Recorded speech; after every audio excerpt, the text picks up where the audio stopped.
every month. It was how she'd been raised, she thought. To be practical, to take responsibility. If only her parents had thought to mention marrying for money. After our road trip, he may decide he wants to go to the University of Washington after all, and that would solve all my problems. Not just the money ones, but the loneliness ones, she thought wistfully. Because after 18 years of them being a team, her nearly grown-up baby boy was going to leave her. Stop, Unity said.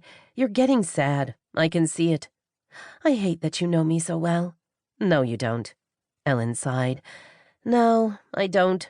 But you're annoying. You're more annoying. They smiled at each other. Unity stood, all 5'10" of her, and stretched.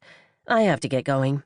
You have young minds to mold, and I have a backed-up kitchen sink to deal with, followed by a gate repair and something with a vacuum. The message wasn't clear. She looked at Ellen. You going to be okay? Ellen nodded. I'm fine. You're right. Coop will change his mind 15 more times. I'll wait until it's a sure thing, then have my breakdown. See, you always have a plan. They walked to the front door. Ellen's mind slid back to the ridiculous cost of college. Any of those old people you help have money? She asked. For the right price, I could be a trophy wife. Unity shook her head. You're 34. The average resident of Silver Pines is in his 70s. Marrying money would still solve all my problems. Unity hugged her, hanging on tight for an extra second. You're a freak. I'm a mama bear with a cub.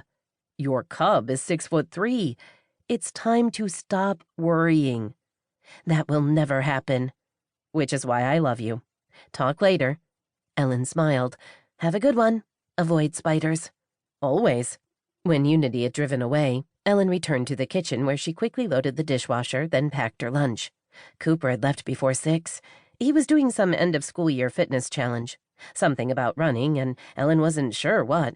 To be honest, when he went on about his workouts, it was really hard not to tune him out, especially when she had things like tuition to worry about. Not any more today, she said out loud. She would worry again in the morning. Unity was right. Cooper was going to keep changing his mind.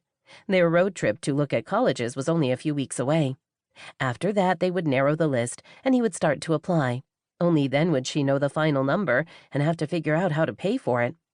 Until then, she had plenty to keep her busy. She was giving pop quizzes in both 4th and 6th periods, and she wanted to update her year-end tests for her 2 algebra classes. She needed to buy groceries and put gas in the car and go by the library to get all her summer reading on the reserve list.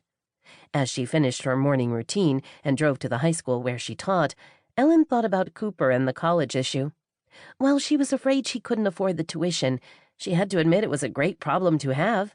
17 years ago, she'd been a terrified teenager, about to be a single mom, with nothing between her and living on the streets except incredibly disappointed and angry parents who had been determined to make her see the error of her ways.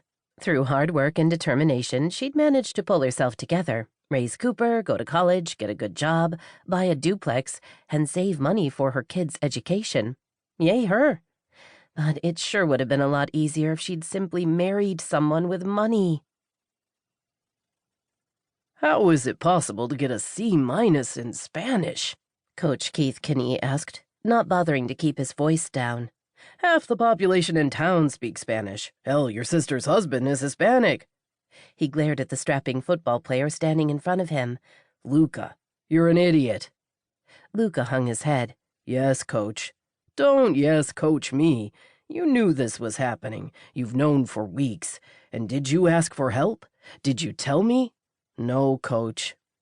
Keith thought about strangling the kid, but he wasn't sure he could physically wrap his hands around the teen's thick neck.